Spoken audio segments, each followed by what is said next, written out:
Sir మీరు November 26, 27వ తేదీలో తిరుపతిలో అందుబాటులో ఉంటున్నారని విన్నాను సార్. సో మీ ఇష్టమైంది మీరు ఎక్కువగా ఇష్టపడ్డది తిరుపతి ప్లేసే. ఎందుకనంటే మీ వీడియోస్లో చాలా చూసాం. సో వెంకటేశ్వర స్వామి అంటే మీకు చాలా ఇష్టం. సో ఆ వెంకటేశ్వర స్వామి సాక్షిగా మిమ్మల్ని కలవడానికి చాలా మంది వస్తున్నారు సార్. వాళ్ళకి ఖచ్చితంగా వాళ్ళ సమస్యలకి మీరు పరిష్కారం చెప్తారా? ఉంటుంది ఉంటుంది కంపల్సరీ ఉంటుందండి. నా దగ్గరికి తిరుపతి వాస్తవ్యులు చాలామంది వచ్చారు, ఎంతోమంది బాగుపడ్డారు. ఎస్.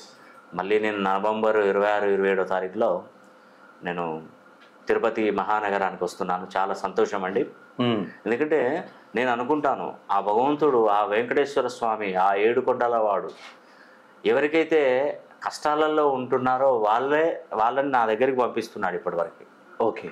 ఆ పరమశివుని ఆశీర్వాదం, ఆ వెంకటేశ్వర స్వామి అనుగ్రహం పొందినటువంటి వారే నా దగ్గరికి ఈరోజు చాలామంది వస్తున్నారు. ఓకే. నిజంగా చాలా సంతోషం అండి. ఎందుకంటే శివుని ఆజ్ఞ లేనిదే చీమైన గుట్టదంటారు ఒక సామెత. అవునండి. ఆ ఏడుకొండల వాడి అనుగ్రహము ఉంటేనే నన్ను కలుసుకుంటారు. అవును. ఎవరికైతే మంచి రోజులు వస్తాయో వాళ్ళే ఖచ్చితంగా నా దగ్గరికి వస్తారనే నేను ఆ భగవంతుని కోరుకుంటున్నాను. ఖచ్చితంగా అదే జరుగుతుంది. ఓకే. నేను తిరుపతి దేవస్థానం, తిరుమల తిరుపతి దేవస్థానానికి వెళ్ళినా కూడా ఆ స్వామివారిని నేను కోరుకునేది ఒకటేనండి. ఇప్పటికి వరకైతే ఎవరినైతే మీరు నా దగ్గరికి పంపించారో ఆ పంపించిన ప్రతి ఒక్కరి పేరు నా కుటుంబానికి మంచి జరగాలి. మీ ఆశీస్సులు వాళ్ళపై ఎప్పుడు కలిగి ఉండాలి. వాళ్ళు మంచి స్థానంలో స్థిరపడాలి, సంపాదించాలి.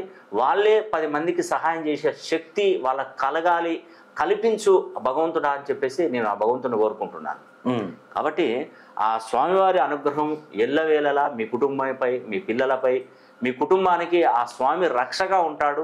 మీకు ఎలాంటి సమస్యలు లేకుండా నేను ఇచ్చినటువంటి పేరు కరెక్షన్ రాయడం వల్ల మీ భవిష్యత్తు బాగుంటుందని కూడా నేను తెలియజేస్తున్నాను. అందులో భాగంగా తిరుపతి మహానగరానికి మరి 26వ తారీఖు, 27వ తారీఖులో నేను అందుబాటులో ఉంటాను. ఎవరైనా నన్ను సంప్రదించాలనుకుంటే తప్పకుండా కింద స్క్రోల్ అవుతున్న మన ఆఫీస్ నెంబర్లకు కాల్ చేసి ఖచ్చితంగా మీరు నన్ను కలుసుకునే ప్రయత్నం చేయండి. సర్వే జన సుఖినో భవంతు.